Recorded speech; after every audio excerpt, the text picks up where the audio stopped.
Hello all. You have seen from our previous session about the importance of financial awareness and literacy for millennials. So in our introductory session, we have mentioned these terms like savings, expenses, income and investment. So can you explain what these terms mean? Yeah, sure, Harsh. Yes, in our introductory session, we mentioned these terms, that is income, expenses, savings and investment, right? So first we would be starting with the term income. So as such, there are different types of income, but in context to our topic and discussion, we would be talking about the income from salary, from your job or business. And that income is monetization of your human capital. Okay, so what is human capital?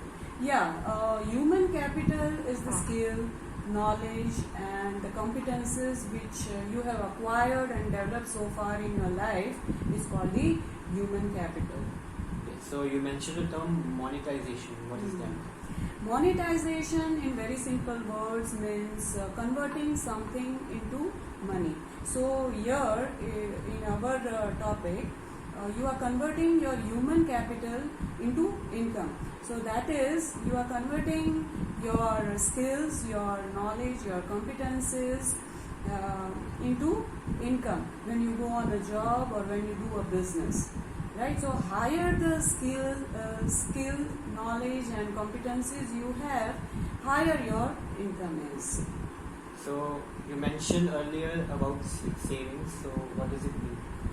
Yeah, so Harsh, as a child, we all have a piggy bank, right? In which whenever our parents or relatives gives us some coins or money, we put into that and let it get accumulated and then use it at some later point in time. So that is the very basic concept of savings which we learn from our childhood. But as we grow, we earn money from our income. And there are two ways to save. One is like you save as soon as you get income and then spend the rest of the money. And the other is as soon as you get your income, you spend towards your expenses and then whatever is left you save it. So then what do you mean by expenses? Yeah, expenses is the spending from your income towards your needs, wants and desires, right? So there are fixed expenses and there are variable expenses. Fixed expenses are generally towards our needs like food, clothing, shelter, fees, etc. Okay, so I understood so far about savings, income and expenses in absolute terms. So what is the relationship between these? Very good question. Yes, there is a very strong relationship between these terms, and it is the fundamental thing to understand in personal finance. So there are two types of relation. One is income minus expenses is equal to savings. Okay, and the other is income minus savings is equal to expenses. Right? So mathematically these two relationships looks very same. They are all same, right? But in approach, when we apply them in our life, there is a huge difference. See, in first relation, that is income minus expenses is equal to savings, what we do is, as soon as we get income, we spend it towards our expenses, that is needs, wants and desire. And the remaining portion of the income, we put it into savings, right? While in the other relation, that is income minus savings is equal to expenses, what we do is, before spending, we are taking out a fixed portion of the income and putting it into savings. And then rest of the income, we spend it for our needs, wants and desire. So, see, but the difference is that in first relation, right, as soon as the income is received, we spend it. Right? We do not have any target for saving. So what might happen is we might end up spending more than we earn. And let me tell you, many people fall into this trap, irrespective of education, irrespective of their status. So that what you have to watch out for. And in second relation, is that you have a target that this much percentage of your income you would be saving as soon as you receive it. So it's more of a target driven and a deliberate approach, right? So you have one eye on your current times, that is your expenses, and the other time another eye on your savings, that is your future. So I wish to put the second equation. So Okay.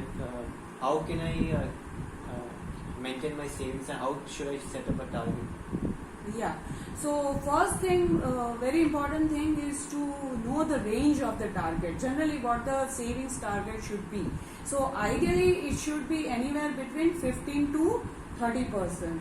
So for an example, if you are earning 100 rupees, then 30 rupees you put aside into savings, and 70% you use it for your expenses, right? But the savings below 15% is not advisable unless you are aggressive to earn from other legal sources. Yeah. So what if my living expenses are such that I'm not able to save between 50 to 30%? Yeah, so that's again a good question. So what you need to do is, first you need to prioritize your expenses, right? That is needs, wants and desires. So naturally the needs takes the precedence over the rest of the two, right? So secondly, in spite of doing all that, if you are still not able to save into that particular range, then maybe you should look for ways to generate an additional income from other legal sources. So that can add to your income from salary and help you. And till then, what you can do is keep a target to save maximum, right? And that savings should be accumulated in such a way that it grows and generates income for you, right? Okay. So is there any way that I can keep track of these savings, expenses and income? Yeah, so at this point of time, I will introduce two very important concepts of financial planning. First one is budgeting and the second is investing. Budgeting is the fundamental step in financial planning. And what is that?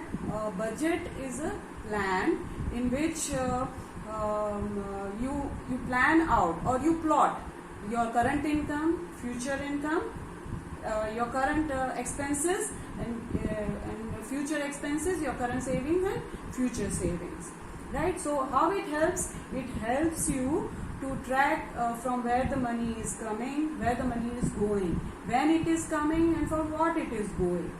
And it will also help you whether you are able to do the savings as per your target, which month you are losing out on target, which month you are in excess of your target, right?